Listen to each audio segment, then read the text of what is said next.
நம்ம Ashwin sweets and snacks export பண்றதுக்கு 7373041434 மற்றும் www.ashwinsweets.com கான்டாக்ட் பண்ணுங்க. கட்சிக்காக தன்மானத்தை இழந்திருக்கேன். என் வீட்டை அடமானம் வச்சு இந்த நிகழ்ச்சி கட்சிக்காக நடத்தணும்னு நினைச்சேன். பட்டியல் இனத்தவர்கள் என்றால் கட்சி சம்பந்தப்பட்ட எந்த நிகழ்ச்சியையும் தனிப்பட்ட முறையில் ஏற்பாடு செய்யக்கூடாதா? எந்நேரமும் எடுபிடி வேலைகள் மட்டும் செய்து கொண்டு ஒரு ஓரமாக நின்றுவிட வேண்டுமா? தங்களை அடக்கி ஒடுக்குவதில் அப்படி என்ன ஆத்ம திருப்தி என்பதே கண்ணீர் வடிக்கும் இந்த கரைவேட்டி முதியவரின் ஏக்கம்.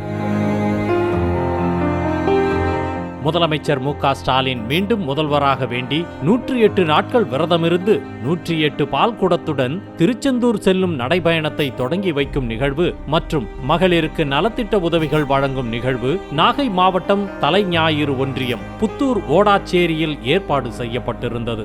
இதனை திமுக கிளை செயலாளர் ஜெய்சங்கர் ஏற்பாடு செய்திருந்தார். முன்னதாக நிகழ்ச்சிக்கான அழைப்பிதழை அச்சடித்து மாவட்ட செயலாளர் கௌதமன், ஒன்றிய செயலாளர் மகாகுமார் உள்ளிட்ட நிர்வாகிகளுக்கு வழங்கியிருந்தார் ஜெய்சங்கர். இந்நிலையில் பெண்களுக்கு வழங்குவதற்காக சேலைகள் மற்றும் சில்வர் குடத்துடன் மேடையில் காத்திருந்தார். ஆனால் அழைப்பிதழில் குறிப்பிடப்பட்டிருந்த மாவட்ட செயலாளர் கௌதமன், ஒன்றிய செயலாளர் மகாகுமார் உள்ளிட்ட யாருமே நிகழ்ச்சியில் பங்கேற்கவில்லை. இதனால் மனமுடைந்த ஜெய்சங்கர் நலத்திட்ட உதவி பொருட்களோடு மேடையின் நடுவே அமர்ந்து உண்ணாவிரத போராட்டத்தில் ஈடுபட்டார்.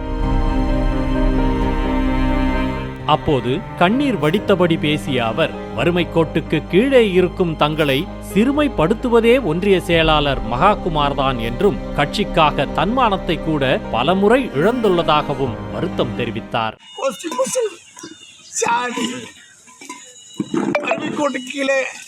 வறுமை கோட்டுக்கு கீழே சிறுமைப்படுத்தும் ஒன்றிய செயலாளர் கட்சிக்காக தன்மானத்தை இழந்திருக்கேன்.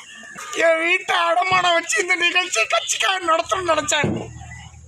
தனது வீட்டை அடமானம் வைத்து கூட கட்சி நிகழ்ச்சிகளை நடத்த நினைத்துள்ளதாக அழுத ஜெய்சங்கர், முதலமைச்சரை பார்ப்பதற்காக சென்னை சென்றிருந்த போது தனக்கு பைத்தியம் என பட்டம் கட்டி அவரை பார்க்க விடாமல் செய்து விட்டதாக குற்றம் சாட்டினார். ஆனாலும் தன்மானத்தை விட தலைவர் மீது பெரும் பற்று வைத்துள்ளதாகவும் கட்சிக்காக உயிரை மட்டும் தான் இழக்கவில்லை எனவும் மனமுடைந்து பேசினார். தலைவரை பார்க்கறதுக்காண்டி போடப்ப பைத்தியம்னு சொன்னாங்க, மென்டல்னு சொன்னாங்க. அதை பத்தி எல்லாம் நான் கவலைப்பட்டதே இல்லை. கட்சிக்காக உழைக்கணும்னு நினைச்சு தலைவர் மேல பற்று வச்சிருந்தால எனக்கு இந்த மாதிரி ஒரு நிலைமை. பட்டியல் இனத்தவர்கள் கட்சியில் வளரக்கூடாது என்பதற்காக ஒன்றிய செயலாளர் தான் மாவட்ட செயலாளர் உள்ளிட்ட யாரையுமே நிகழ்ச்சியில் பங்கேற்க விடாமல் செய்து விட்டதாகவும் புகார் கூறிய அவர், ஒன்றிய செயலாளர் வீட்டிற்கு சென்றால் தன்னை பார்த்து 7:30 வருகிறது என்றும் சனியன் வருகிறது என்றும் தரக்குறைவாக பேசுவதாக கவலை தெரிவித்தார். ஒன்றிய செயலாளர் கட்டுப்பட்டு தானே மாவட்ட செயலாளர், ஒன்றிய செயலாளர் சொன்னாதானே அழைப்பு கொடுத்தா தானே வருவேன்னு சொல்றாங்க. ஒன்றிய செயலாளர் இல்லாம நான் வர முடியாதுன்னு சொன்னாங்க மாவட்டம். நம்ம ஒன்றிய செயலாளர் வீட்டுக்கு போனாக்கா தரக்குறைவா 7:30 வருது, சனியை முடிச்சவன் வாரான். பட்டியல் இனம் என்ற ஒரே காரணத்திற்காக தனது உணர்வை கூட வெளிப்படுத்தக்கூடாது என கூறுவது எந்த வகையில் நியாயம் என கேள்வி எழுப்பிய ஜெய்சங்கர், இன்று நான் உயிரோடு இருக்கிறேன், நாளை நான் உயிரோடு இருப்பேனா என தெரியாது என்றும் கண்ணீர் விட்டார். எந்த ஒரு நிகழ்ச்சியும் தலைவர் காண்டி பண்ணக்கூடாதுன்றாரு. என்னோட உணர்வை வெளிப்படுத்தக்கூடாதுன்னு சொல்றாரு. நான் இன்னைக்கு உயிரோட இருக்கேன், நாளைக்கு உயிரோட இருப்பேனான்னு எனக்கு தெரியாது.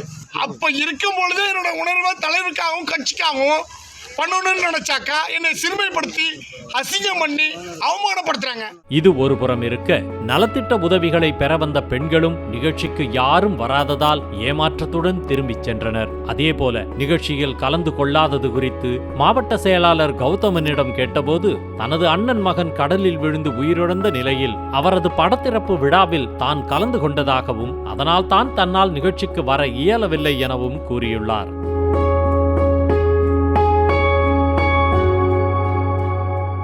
நம்ம Ashwin sweets and snacks export பண்றதுக்கு 7373041434 மற்றும் www.ashwinsweets.com கான்டாக்ட் பண்ணுங்க.